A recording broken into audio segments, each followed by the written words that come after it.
اعوذ باللہ من الشیطان الرجیم بسم اللہ الرحمن الرحیم رب یسر ولا تعسر وتمم بالخیر۔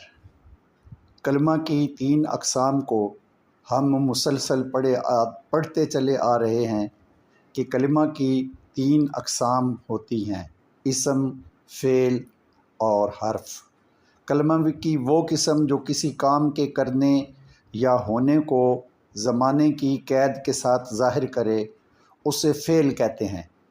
اردو میں، انگلش میں زمانے 3 ہیں: فعل ماضی، پاسٹ ٹینس جس میں کسی کام کے گزرے ہوئے زمانے میں ہونے کا مفہوم ہو، فعل حال، پریزنٹ ٹینس جس میں کسی کام کے موجودہ زمانے میں ہونے کا مفہوم ہو، فعل مستقبل، فیوچر ٹینس جس میں کسی کام کے آنے والے زمانے میں ہونے کا مفہوم ہو۔ وقت جو موجود ہے وہ حال ہے، گزرا ماضی، آتا استقبال ہے، فعل اپنا نام وہ پا جائے گا اس کے اندر جو زمانہ آئے گا۔ لیکن عربی زبان میں حال اور مستقبل کو جمع کر کے فعل مضارع کا نام دیا گیا ہے، لہٰذا عربی میں 2 زمانے اس طرح سے ہیں: ایک فعل مضارع جو حال اور مستقبل کا مجموعہ ہے، دوسرا فعل ماضی جو گزرے زمانے کے نام کو ظاہر کرتا ہے یا گزرے زمانے کا نام ہے۔ فعل کے وقوع کے لیے فاعل اور مفعول کا ہونا ضروری ہے۔ فاعل سے مراد فعل کرنے والا اور مفعول سے مراد جس پر کوئی فعل واقع ہوا ہو۔ جو کرے کوئی کام فاعل اس کو جان، فعل واقع جس پہ ہو مفعول مان۔ عربی میں فعل کی پہچان کے لیے 2 علامات ہیں۔ نمبر 1، فاعل کے لیے استعمال ہونے والا دوسرا حرف الف ہوگا اور آخری حرف سے پہلے یعنی سیکنڈ لاسٹ جو ہے وہ اس حرف کے نیچے زیر ہوگی۔ نمبر 2، پہلا حرف میم پیش مو اور آخری حرف سے پہلے اسی طرح یعنی جو سیکنڈ لاسٹ حرف ہے اس کے نیچے زیر ہوگی۔ مثلا ناصر، عالم، حافظ، ناظر، ذاکر۔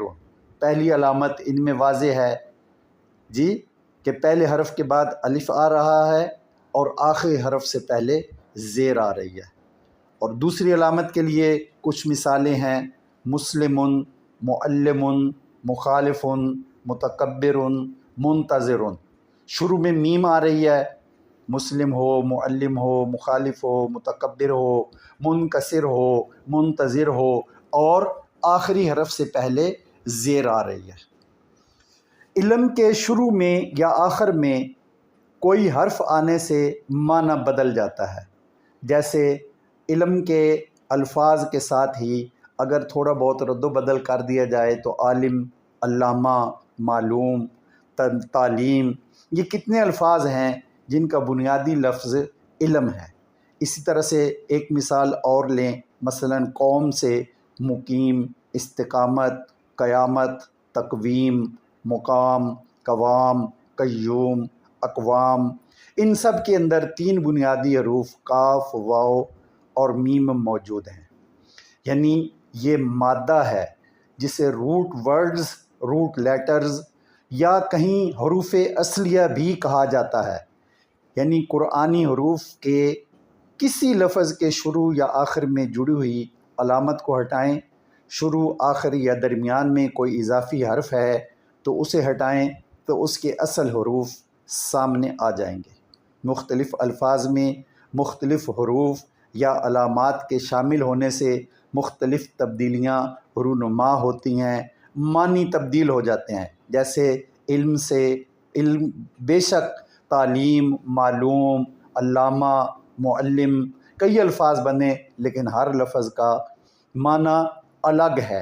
تو یہ علم جو ہے یہ بنیادی وہی مادہ عین، لام، میم سے مل کر بنا ہے، اور اس کے اندر جو الفاظ کی تبدیلی سے، نئے حروف کی تبدیلی سے جو نئے الفاظ آ رہے ہیں وہ اس کی مشتقات ہیں۔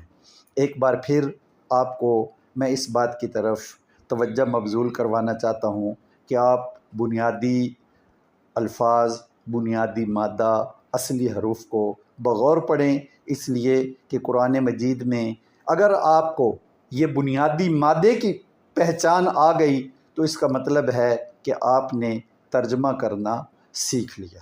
فاعل کے پہلے حرف فا کے بعد الف ہے، اس کو ہٹا دیں تو باقی فعل بچے گا۔ اس کے 3 حروف فا، عین اور لام یہ بنیادی حروف ہیں، اور اسی کے بنیادی حروف کے وزن پر باقی حروف کو جانچا جاتا ہے۔ مثلا حافظ کے پہلے ہا کے بعد اگر الف کو ہٹا دیں تو پیچھے ہا، فا اور زا بچ گیا۔ تو اس میں آپ کو یہ بتائیں کہ پہچان کے لیے ہا کو فا کلمہ کہا جاتا ہے، ہا کو فا کلمہ کہا جاتا ہے، اور فا کو عین کلمہ کہا جاتا ہے، اور زوا کو لام کلمہ کہا جاتا ہے۔ ناصر کے لام کو دیکھیں، اس کے الف کو ہٹا دیں تو پیچھے نون، صاد اور را بنیادی حروف ہیں۔ نون کو فا کلمہ کہا جاتا ہے، صاد کو عین کلمہ کہا جاتا ہے، اور را کو لام کلمہ کہا جاتا ہے۔ یعنی اصل حرف فا تھا، اس کی جگہ نون استعمال ہوا، اصلی حرف عین تھا، اس کی جگہ صاد استعمال ہوا، اور اصلی حرف لام تھا، اس کی جگہ را استعمال ہوا۔ اسی طرح ایک اور شکل پر غور کریں، لفظ مسلم کو آپ پہچانیں، اس کی میم کو ہٹا دیں تو باقی سین، لام اور میم یہ پھر وہی بنیادی حروف، روٹ ورڈز یا اصلی حروف سامنے آ گئے۔ تو اس میں بھی سین کو فا کلمہ، لام کو عین کلمہ اور میم کو لام کلمہ کہا جاتا ہے۔ اس کی تفصیل انشاءاللہ ہم آگے چل کر بیان کریں گے۔ ایک بات یہاں آپ کو اور واضح کرتا چلا جاؤں کہ اردو اور عربی کے جو حروف ہیں، جیسے اردو کے بنیادی حروف الف، بے، تے، سے، جیم، ہے، خے، تو ان کے آپ غور کریں، بے، یہ بے کے بعد اے ساتھ جوڑیں تو یہ بے بنتا ہے، تے کے ساتھ اے جوڑیں تو تے بنتا ہے۔